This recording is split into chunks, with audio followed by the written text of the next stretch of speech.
Bismillah, Assalamualaikum warahmatullahi wabarakatuh. Salam sejahtera untuk kita semua.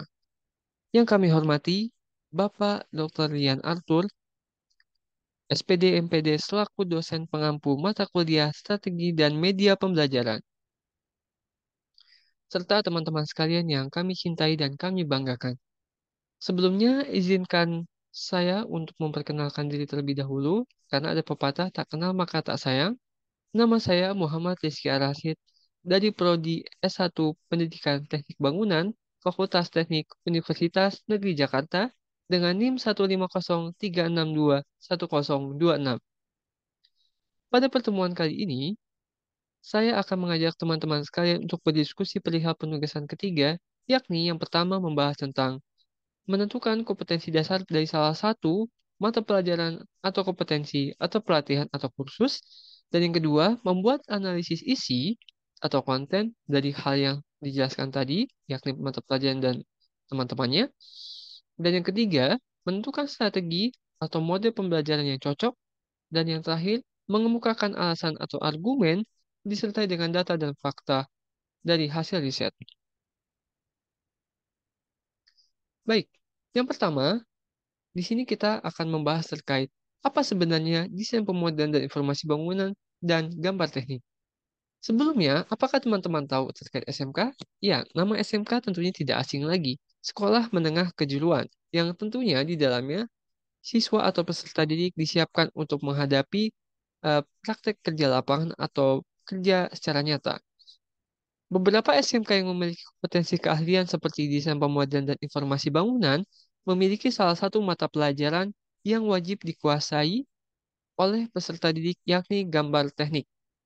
Ya, sebelumnya, gambar teknik adalah mata pelajaran yang menjadi bagian dari kompetensi keahlian desain pemodelan dan informasi bangunan (DPIB), di mana di dalamnya terdapat materi-materi yang membahas tentang menggambar secara spesifik seperti pengenaan alat gambar, gambar dengan metode konvensional, sampai menggambar menggunakan software.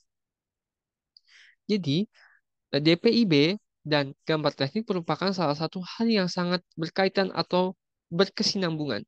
Dalam artian, peserta didik harus bisa menguasai salah satu skill atau kemampuan ini. Dikarenakan jika mereka terjun di dunia kerja nanti yang mengutamakan keahlian menggambar menggunakan software ataupun manual, mereka telah memahami dasar-dasar atau basic ataupun bahkan sampai ke tahap atau tingkat lanjut yang nantinya dapat mereka implementasikan di dunia kerja. Nah, ini adalah salah satu contoh kompetensi keahlian mata pelajaran dan kompetensi dasar. Berikut contohnya, kompetensi keahlian DPIB, Desain Pemodelan dan Informasi Bangunan, mata pelajaran gambar teknik, dan kompetensi dasarnya yang saya mengambil menggambar jenis-jenis garis pada gambar teknik. Berdasarkan Peraturan Kementerian dan Kebudayaan Nomor 104 Tahun 2014 tentang pembelajaran, yang menekankan bahwa peserta didik diberikan kesempatan untuk mengembangkan potensi dalam hal kemampuan sikap, pengetahuan, dan keterampilan di lingkungan masyarakat berbangsa, bernegara, dan secara global untuk dunia yang tujuannya pada dasarnya untuk pengajaran mata pelajaran gambar teknik untuk meningkatkan wawasan dan skill yang harapannya dapat diterapkan oleh peserta didik di dunia kerja nanti. Hal ini tentunya sama dengan slide sebelumnya ya. Jadi, mata pelajaran gambar teknik ini memang bertujuan untuk meningkatkan pemahaman siswa dan kemampuan siswa, potensi mereka dikembangkan sedemikian rupa oleh pendidik yang tentunya nantinya harus diterapkan dengan metode pembelajaran yang tepat, bervariasi, dan efektif. Ya, dari tujuan yang ada pada materi pelajaran tersebut, maka dibutuhkan suatu model pembelajaran yang tepat, bervariasi, dan efektif untuk diimplementasikan atau diterapkan. Ya, kemampuan kreativitas yang tepat akan memberikan kebebasan kepada siswa untuk berinovasi dan juga dengan memberikan materi secara bervariasi akan memberikan stimulus atau rangsangan terhadap cara berpikir mereka atau critical thinking untuk menyelesaikan suatu permasalahan atau kita sebut dengan problem solving. Ini menurut Miftahul Cahaya dan Mas Sarani dan Santoso pada salah satu jurnalnya. Model pembelajaran yang tepat untuk diaplikasikan pada mata pelajaran gambar teknik, ya, Di SMK salah satunya adalah project based learning. Nah, ini salah satu hal yang menarik. Kita masuk ke sini sekarang. Apa sebenarnya project based learning? Project based learning dilakukan dengan mempersuasi peserta didik untuk turut aktif dalam kegiatan pembelajaran. Jadi pendidik mencoba mengajak siswa untuk aktif, aktif dalam kegiatan pembelajaran. Project based learning adalah model pembelajaran yang dilakukan dalam jangka waktu cukup panjang dengan melibatkan peserta didik dalam pemberian tugas oleh pendidik berupa proyek agar dapat meningkatkan daya pikir peserta didik dalam menghadapi dunia kerja. Jadi, pada dasarnya project based learning ini adalah suatu metode yang nantinya diterapkan oleh pendidik dengan memberikan tugas ataupun teks, ya, task, dalam bahasa TASK seperti itu. Jadi penugasan bisa dalam bentuk proyek ataupun ya penugasan yang nantinya mereka peserta didik ini dapat menyelesaikan tentunya dengan dibimbing oleh guru, diawasi oleh guru, dan nantinya dievaluasi oleh guru juga, dan dinilai oleh guru juga. Seperti itu. Tujuannya seperti apa? Tujuannya untuk apa? Untuk meningkatkan daya pikir mereka dalam menghadapi dunia kerja nanti. Ya, mode pembelajaran based learning pada dasarnya mewadahi peserta didik untuk memilih konten atau topik dan justifikasi atau memilih dalam menyelesaikan suatu tugas ataupun suatu permasalahan. Ya, dalam mode pembelajaran tersebut termasuk relevan ataupun cocok untuk diaplikasikan dalam pengajaran kepada peserta didik di SMK. Pasalnya, mode pembelajaran ini hakikatnya melibatkan siswa dalam menyelesaikan proyek atau proyek yang diberikan oleh pendidik, di mana pendidik pada dasarnya hanya sebagai fasilitator dan memantau atau menjadi sebagai mentor yang memantau, memberikan arahan serta mengevaluasi tugas atau proyek yang diberikan. Jadi sudah jelas bahwa sebenarnya di sini peran pentingnya adalah pendidik, kemudian peserta didik. Mereka adalah main karakternya di sini sebagai tokoh utamanya. Sehingga ketika mode pembelajaran ini berlangsung, maka nantinya akan terjadi suatu aktivitas yang berkesinambungan antara pendidik dan peserta didik yang menjalankan perannya masing-masing seperti itu. Nah, ini salah satu kelebihan project based learning, ya. Kelebihan dari project based learning adalah pada metode ini dapat meningkatkan kemampuan peserta didik dalam menyelesaikan suatu permasalahan, memberikan kemudahan kepada mereka dalam memahami dan mengerti terhadap suatu materi atau konten, membentuk karakter positif, meningkatkan jiwa leadership dan teamwork, serta meningkatkan motivasi belajar mereka. Ini salah satu kelebihan project based learning yang bisa diterapkan pada mata pelajaran gambar teknik tentunya.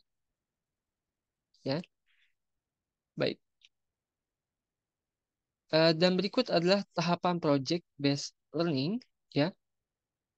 Eh, Peserta didik yang dibentuk dalam kelompok yakni memberikan pertanyaan sebelum materi dimulai, membuat desain rencana project terlebih dahulu, kemudian membuat jadwal yang nantinya ditentukan penjadwalannya seperti apa, dan pendidik memonitoring peserta didik dan progres kemajuan proyek, dan melakukan penilaian hasil proyek, dan yang terakhir memberikan evaluasi. Jadi, pendidik perlu untuk melakukan tahapan-tahapan ini dikarenakan ini salah satu bagian dari project based learning itu sendiri ya. Baik dari memberikan pertanyaan, membuat desain, membuat jadwal, monitoring, melakukan penilaian, dan sampai memberikan evaluasi. Ya, jadi berdasarkan hasil riset, data, dan fakta, berdasarkan hasil riset, maka mata pelajaran gambar teknik yang menggunakan mode pembelajaran based learning dapat meningkatkan hasil belajar siswa di mana terlihat dari peningkatan aktivitas belajar antara siklus pertama, siklus kedua, dan siklus ketiga, yakni siklus 1 aktivitas belajar mencapai 60,47% dan pada siklus 2 aktivitas belajar mencapai 70,05% dan siklus ketiga 80,16%. Di mana siklus-siklus ini merupakan pembagian antara penempatan mode pembelajaran project based learning itu sendiri. Jadi siklus 3 diterapkan project based learning sehingga dia memberikan dampak yang signifikan dan bisa dikatakan efektif. Ya, ini simpulannya. Maka atas dasar beberapa penelitian yang telah dilakukan, maka dapat disebutkan bahwa model pembelajaran project based learning cocok dan tepat untuk diterapkan pada mata pelajaran menggambar teknik. Karena setelah kita membaca sebuah jurnal-jurnal yang ada, penelitian-penelitian yang ada, ternyata memang benar. Oh, dengan mata pelajaran ini dan kompetensi keahlian seperti ini dan kompetensi dasar seperti ini bisa diterapkan project based learning ini. Berbeda halnya dengan mata pelajaran yang mungkin dengan menggunakan metode mohon maaf, model pembelajaran contextual learning ataupun ya mungkin juga problem based learning dan sebagainya. Ya, ini merupakan salah satu yang cocok untuk diterapkan di penggambaran teknik seperti itu. Baik, kurang lebihnya mohon maaf dari saya. Jika ada pertanyaan bisa sampaikan saja di kolom diskusi ya, supaya kita mudah untuk berdiskusi. Dan kurang lebihnya mohon maaf dari saya atas segala kekurangan dalam pembuatan video ini dan penyampaian yang saya berikan. Mohon maaf sebelumnya. Wabillahi taufiq wal hidayah. Wassalamualaikum warahmatullahi wabarakatuh.